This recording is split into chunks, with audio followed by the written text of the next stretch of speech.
Ladies and gentlemen, boys and girls, good morning, namaskar, Jai Hind.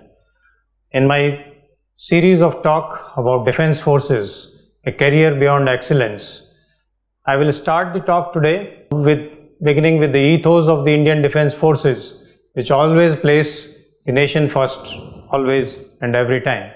In the country of ours, where I feel the nationality is only confined to shouting slogans or wearing tricolors on Independence Day and Republic Day, it is only the defence forces which stand apart by their patriotism and the nation-first attitude and deliver whenever they are asked by this nation of 130 crores to deliver the punch. Let me start with the Chetwode Motto, which is ingrained into the hearts and minds of every commissioned officer. This motto was given by Field Marshal Philip Chetwode, the first commandant of the Indian Military Academy. It says, "The safety, honor and welfare of your country comes first, always and every time." Truly, these words are inspired by each and every soldier and the officer of the Indian Army and the Indian Defence Forces as they move along, and in all their actions and deeds, they place the country first. The honor, welfare and comfort of your men that you command comes next, and your own ease, comfort and safety comes last, always and every time. These words, ladies and gentlemen, were said in 1932, but they still hold good and they are so true even today. And I would say these ethos should be followed by every citizen of this country. Let me share with you the picture coming on the screen. As I look at this picture of Dhaka surrender, I feel very proud to be an Indian and proud to be an Indian soldier. This photograph is of 16 December 1971, where the instrument of surrender was signed by Major General A.A.K. Niazi of Pakistan and General Arora, Army Commander of the Indian Army. Ladies and gentlemen, this was a marvel of strategic planning and swift execution in the Bangladesh campaign that Indian Army made to surrender about 1 lakh troops of the Pakistan Army within a span of only 14 days. The Pakistan Army had all the wherewithal to fight for almost 1 year thereafter. There were also about 1 lakh soldiers available in the so-called East Pakistan, now Bangladesh. The 7th Fleet of USA was entering the Indian Ocean to come and help them out. However, the blitzkrieg that Indian Army unleashed on them ensured that they were mentally defeated and they came on the surrendering table to sign this negotiation. Ladies and gentlemen, it gives you all a great pride that this day is celebrated in India as Vijay Divas, 16th of December. This is the victory of Indian Army over the Pakistani forces and liberation of Bangladesh. It gives me immense pride to tell you that post-World War II, there are only 2 campaigns in the world which are taught in the military history lessons all over the world. The first is this Bangladesh campaign which I just mentioned to you, and the second is the Falkland War fought between UK and Argentina.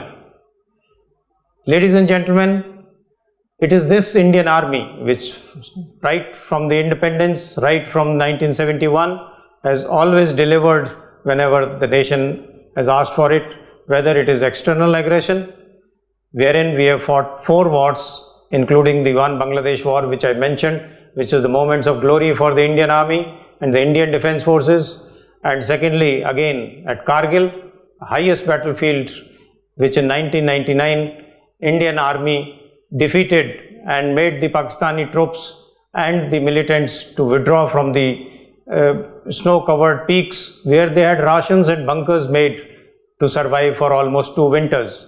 However, the Indian Army's strategy, planning and execution by young boys ensured that they left all this and ran back into their country. Again, in 2016, when terrorists struck the army camp and the whole nation said that we must take revenge. And who takes the revenge? It is the defence forces which come in the forefront to take the revenge. And during the aftermath of Uri, you are all aware that Indian Army planned a raid on the militant hideouts across the LC. We went, destroyed their camps and came back unscratched. Again, the glorious history repeated itself when this year in February 2019, after the Pulwama massacre by the terrorists, the Indian Air Force's strike at 3 places, 3 terrorist training camps of Pakistan deep into the Pakistan territory, and killed many times more than what our own troops were martyred. Ladies and gentlemen, it is not important at how many numbers were killed, what happened there. It is the will. It is the message that we convey that we'll hit you at the place and time of our own choosing, and you cannot be hiding behind saying known state actors. Similarly, whenever enemy has laid its cavil eyes on the national frontiers, we are given a befitting reply, and we are always prepared to do that. Closer home, when it comes to natural calamity or disaster relief, we have always been available to the civil administration. If you recollect the Gujarat earthquake, Prime Minister Atal Bihari Vajpayee was on the Rajpath going to lay the wreath before the ceremony of the Republic Day parade. That is the time he was conveyed the message that there has been a massive earthquake in Gujarat. He immediately informed the chief to take charge. And by the time the parade finished, the army rescue operations in Gujarat were on the way. Similarly, during the tsunami in Andaman, similarly the floods in J&K, Uttarakhand, you all must be recollecting number of instances. And similarly, when it comes to aid of civil authorities, it was 1984 riots, or after the death of Prime Minister Rajiv Gandhi, the President of India directly called up the chief and said, take charge. I do not want any riots to take place like 1984. And the Indian Army yet again delivered. Again, during 26/11, the elimination of terrorists, it was the Indian Defence Forces which lived up to the expectations of the nation and got rid of the terrorists. Ladies and gentlemen, we all as Indians sleep peacefully because the soldier is awake on the borders. We are safe because somebody has paid the price for it by his own life. My salute to the Indian Defence Forces. It is this high level of professionalism that puts higher expectations on the defence forces from the society, from all of us. Ladies and gentlemen, we have very secular credentials. Many of you may not be knowing, but let me take great pride in mentioning that in the army, there are no separate religious places of worship. The soldiers pray together at one place, and that is not called Mandir, Masjid, Gurdwara, it is called Sarv Dharm Sthal, where people from all religions, all caste come together and where we respect all the religions and perform the prayers. Boys and girls, it gives me some smile on your faces by saying that this is the only organization which is based on merit. There are no reservations based on caste, economically weaker sections or any form, and therefore it is only the merit which prevails either in selection or promotions thereafter. So if you have it in you, you have all the chance to reach the top.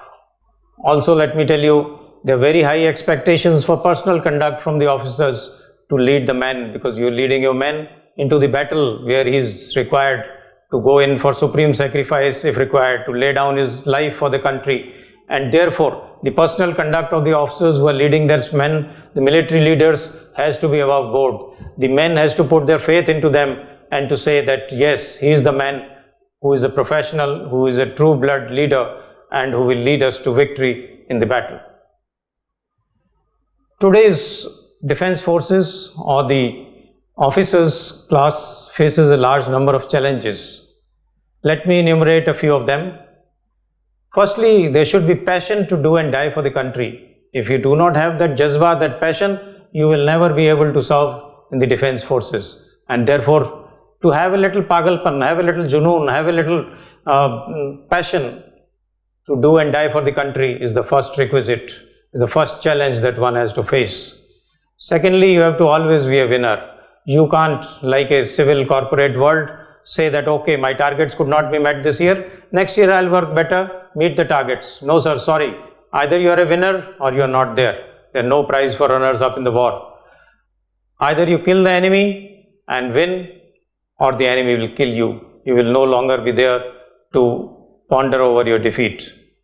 Similarly, the decision making comes to you at very young age, whether it is army, where a young lieutenant or captain with 20 to 23 years of age is leading his troops into battle, or it is a Air Force pilot flying Sukhoi 30 or Mirage 2000 or Rafale aircraft of 1500 crores. He has to take split-second decisions to act, and there are no mentors there sitting behind, there are no instructors, there are no parents to guide him how to take that decision. He has to take that decision, and because of this decision making, he has been selected to be the leader at such young age. So boys and girls, do you have it in you? I'm sure you have. And to live up to these expectations and face these challenges, you are most welcome to join the defense forces. You know, in the last year there was some clamor to say that the cantonments are closed door societies and why should the civilians not be allowed to enter the military area. Saw a very good hoarding outside one of the cantonments. It says, "Why fuss? Become a soldier and get entry for life." And therefore I exhort upon you, please join this noble profession beyond excellence. To conclude, I would like to quote a poem which was given out by the Prime Minister few months back. सौगंध मुझे इस मिट्टी की, ये देश नहीं झुकने दूंगा. सौगंध मुझे इस धरती की, ये देश नहीं मिटने दूंगा. Thank you and Jai Hind.